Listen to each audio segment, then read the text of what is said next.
Hey, in this video today, I'm going to show you how to track your food on MyFitnessPal. I'm going to make sure that you understand this and that it can really help you the best way possible. Okay, so by now you should have everything synced and connected to the training app. So I should also be able to see and the coaches will be able to see the food that you are eating through your MyFitnessPal app. So they should be synced together. We can see the food you're eating and the amounts, okay? And at the start, that is mainly what we're going to be focusing on, is the amounts. Okay, so this is your main screen when you come onto MyFitnessPal. Okay, you will be on your home. What I do want you to click into is a diary, just here. Okay, once we click into diary, we should be able to see down here to add your breakfast, lunch, dinner, and snack foods. Okay, so you can click onto either one of these to add foods.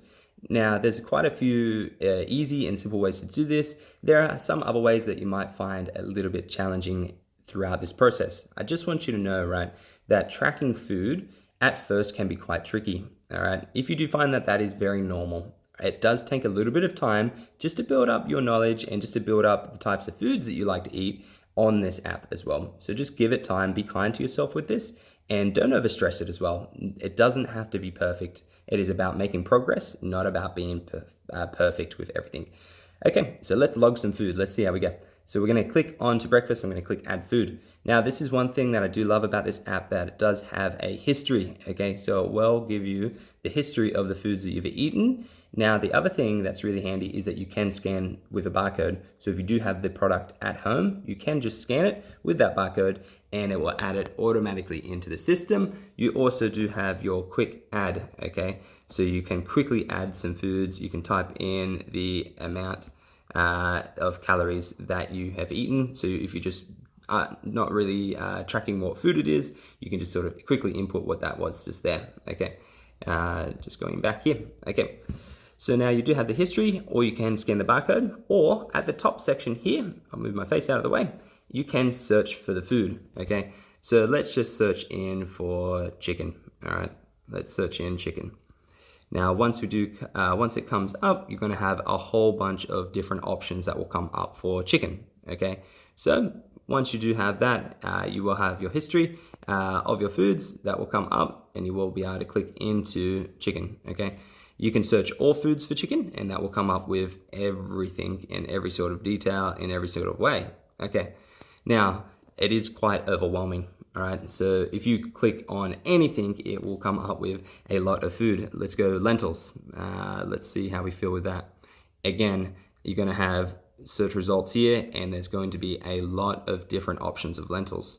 This is where the barcode scanning can be quite effective, because it can allow you to choose the direct product that you have. But I have to be honest that not all products are on there, okay? So not everything is on there.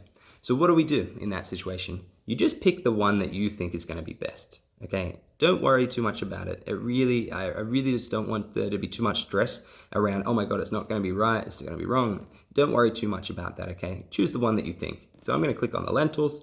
Now from here, lentils is quite simple, okay, because it is a cup size or a container size, or you can measure it out if you really want to. So using cups, measuring cups, you can measure it out if you want to, all right?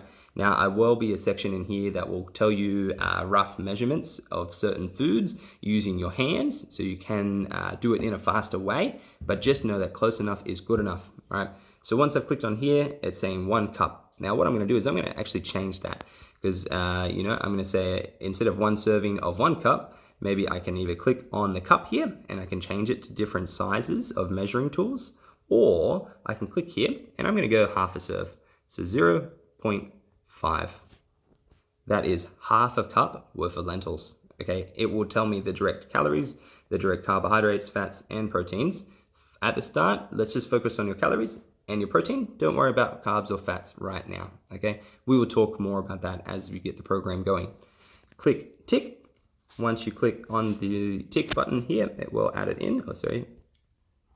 If it will work on my phone today.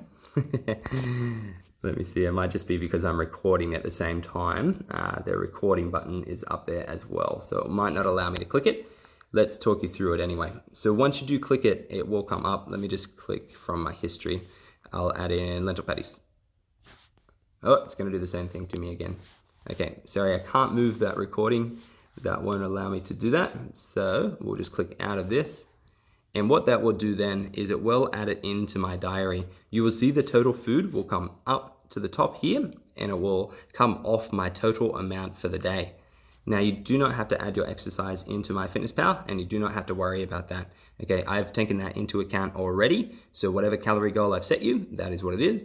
And also, you do not have to worry about your calorie goal within MyFitnessPal. There will be a separate calorie goal set within the training app, the Trainerize training app. There will be a separate calorie amount that is set in there. That is the one that you're going to be focused on. Okay, so hope that gives you a bit of insight into how to add foods in here. Now, if you do want to add in, let's say, for example, something that you've got to sort of measure out the amount. I think chicken will be a great example if we go to chicken again. So search or chicken.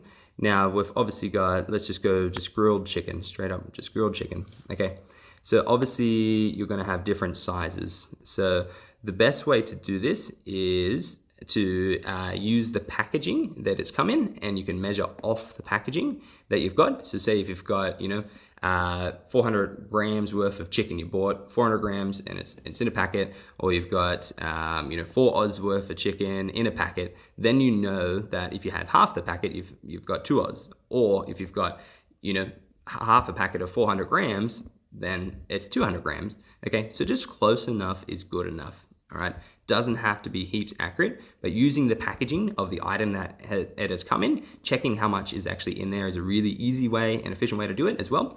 Then the other video of showing you the rough guidelines of the estimated sizes of foods using your hands is really going to be beneficial as well, just as a rough guide.